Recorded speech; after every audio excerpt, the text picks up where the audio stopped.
over the ourselves that are seeing the wet weather. For those that do sympathise across the other side of the water into France, the rivers Seine and Rhone have burst their banks and there is flooding around Paris and also Lyon. To the south from there, though, the warm air continues, and look at these temperatures again. We've been close to 30 degrees for many of these locations in the western end of the Mediterranean. It gets a little bit cooler as we move through the next couple of days. Still a lot of cloud affecting the more northern parts of Europe, some outbreaks of rain at times as well. Eventually some drier air getting close by, but I think we're likely to see some more showery rain moving back into France to really cause further problems with flooding here.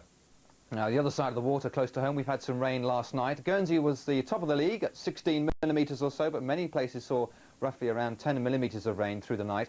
Still some around through the morning and into the afternoon. A line of clouds you can see and outbreaks of rain across these more southern parts of Britain, and still some drizzle across parts of Scotland and the far north of England. So we still have a risk of more flooding. We've now have 10 warnings in force across England. And I think with today's rain and the rain we saw last night, a further problem. There is a number there if you can phone to find out more information, 0845 988 1188.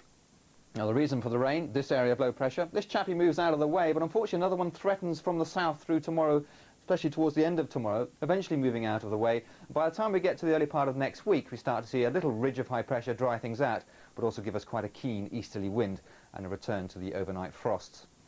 So for this afternoon, still misty and murky, still some drizzle, still those strong winds blowing through the English Channel. They'll ease a little bit, and some bright weather getting through in some of the more western parts of England and across Northern Ireland. Scotland also seeing some brightness in the far north. Temperatures up to 10, 11 or 12 degrees at best. Now tonight it's a very messy picture, a lot of low cloud, a lot of mist, some drizzle in places as well.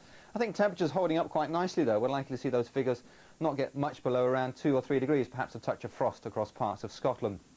Saturday's forecast is almost the same. A lot of cloud across Scotland and the more eastern parts of England, as well as some rain along the south coast.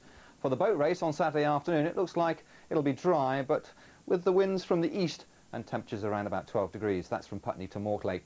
Sunday's forecast keeps some outbreaks of rain in the south. I think to the north from there, though, we're looking at some slightly drier conditions, cooler as well, with temperatures down to between 6 and 8 degrees and a brisk